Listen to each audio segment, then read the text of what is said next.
Hello class, welcome to 7.4 Factor Special Products. It's a quick stop to discuss about this one particular property. And so we're only focusing on difference of squares in this section. Okay. So the name says difference of squares, right? Difference of squares. So you're taking the squares, looking at the squares and taking the difference. Okay, let's see. Now we have, say, a squared minus b squared, right? That is what we mean by difference of squares, because you're taking the squares of a and b and you're finding their difference. Difference here means subtraction, minus. Okay, how do I do this? In other words, they're asking us to factor this. Okay, I want to turn this into something like this. How do we do that? Now, if it was a trinomial, right, three terms, well, we had the AC method or the BC method. Right? If we had four terms, then we could group them 2 by 2 and do the factorizing. But here you only have two terms. It's a binomial, right? How do we split this? So we have a very, very cool property here. It's actually so simple that you'll find it very, very interesting. The rule says simply do a minus b times a plus b. It will always work. That is what they're saying. If you are taking the difference of squares, okay, they both must be squares, or at least we must be able to write them as squares. And if you had the minus in between them, that's the key. If you had a plus in between them, there's no formula. It's only for the minus, okay? And we can kind of prove this. So let's do a minus b times a plus b. To prove this, I have to do the FOIL, meaning I have to be able to retrace my steps back to a squared minus b squared. All right, so that is a squared plus ab minus ab minus b squared. So you have like terms, ab, right? What are their coefficients? This is 1 and this is 1. So basically doing 1 minus 1, that becomes a 0. They cancel off, right? It becomes 0. So you have a squared minus b squared, thus getting back to the original expression we started. So just remember, this is the rule. Difference of squares, if you want to factorize the difference of squares, just do a plus b or a minus b times a plus b. You know, it is the same if I had the plus first and the minus next, because it's commutative property. It doesn't matter, you multiply 2 by 3 or 3 by 2. That's what this means.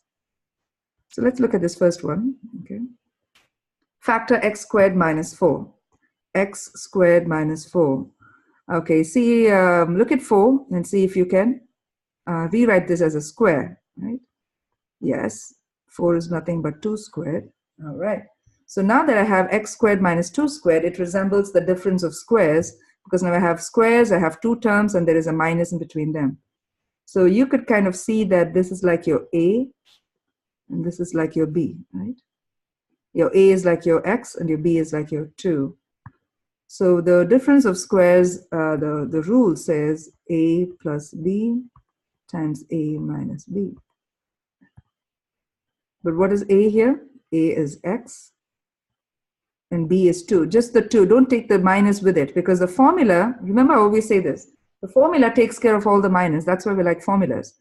They take care of all these things, so you don't have to worry about the sign in front of that number. Okay.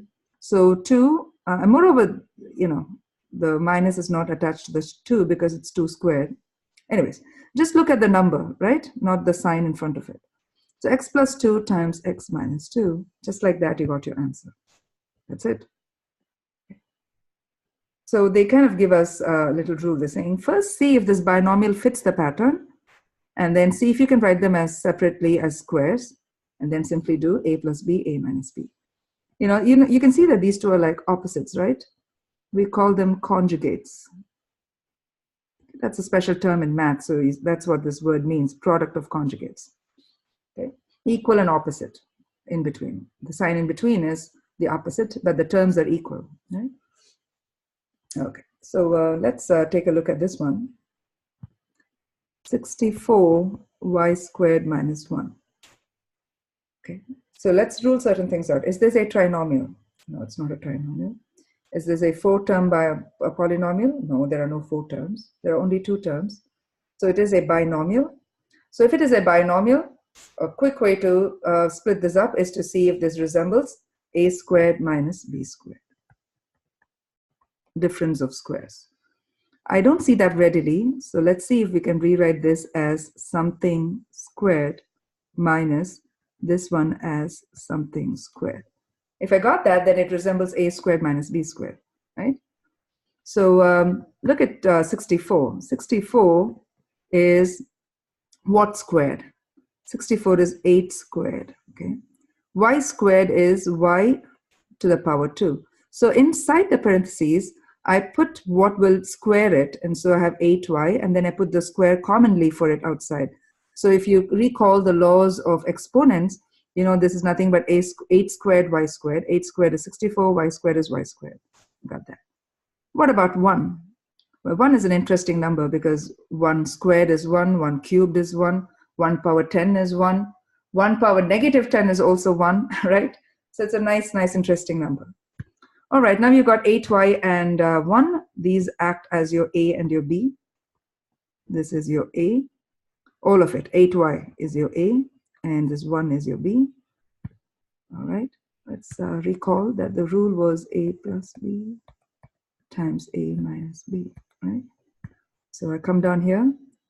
A is 8y, 8y plus 1, 8y minus 1. And that's my answer. Always perform check. But this is how you do it. If it doesn't look to you readily like that, but it's a binomial and you see the difference in between, give it a shot and see if you can write it as something squared minus something squared. That will help you to use the difference of squares property. Okay. Here comes the last problem. 121x squared minus 49y squared. Okay. Here again, we have the same challenge. You see the minus in between them, and you want to see if you can write it as this squared minus this squared. So 121, use your calculator or call upon your knowledge. That is 11 squared. So it's 11x, so that when you square them completely, you get 121x squared. 49 is the square of 7 and of y. Right there, that's your a. This is your a. This itself is your b. So a plus b times a minus b, that's it.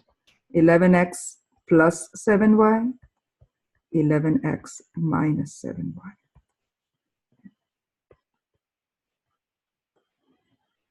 With that, we wind up this section. I hope you enjoyed it, and I will see you in the next video.